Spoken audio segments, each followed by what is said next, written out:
交通部今仔日含内政部召开记者会，宣导赛车的交通安全。不过记者会结束了后，提倡奥多拜路权的民间团体也来到交通部门口抗议，针对大型、重型奥多拜骑起哩国道的诉求，交通部长王国材表示，目前是还无适合的。不过会提升白牌奥多拜路权是会当来讨论。目前也当在建议，要互50cc 以上的普通重型奥多拜会当上诉法界。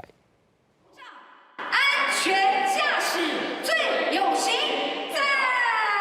交通部参内政部29日交通部召开记者会，宣导卖超速、卖逼车、卖无照驾驶等赛车的观念甲规定。不过会后，路权团体伫外口抗议，批评交通部的政策。记者会的内容，我们认为没有达到这个促进交通安全环境更好的一个实质的意义。民间团体认为，禁止奥多拜赛地内侧车道、强制两段式道或等现行交通规定，这是真侪时阵路上车辆路线相交、车流混乱的主要原因。国际上大多通用左转靠左、右转靠右车厢分流的概念。那在日本啊，只有少数的经营机车啊，或是慢车两段式左转，而且它的慢车是低于50cc 的。台湾的机车已经1400万辆，我发现很多路段它是机车都大于汽车，在整个动线上的安排，对于机车的安全是有帮助的。内侧车道的快车道可以周易放宽。另外，民间团体批评2011年立法院就3读通过550cc 以上的大型重型机车行国道，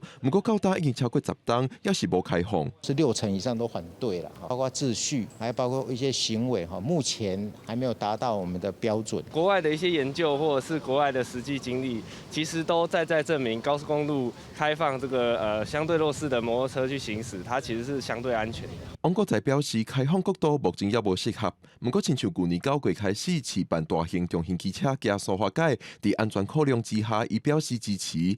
另外，交通部也讲，50cc 以上的普通重型机车行塑化界，目前当咧建议。记者郭文条随台北报道。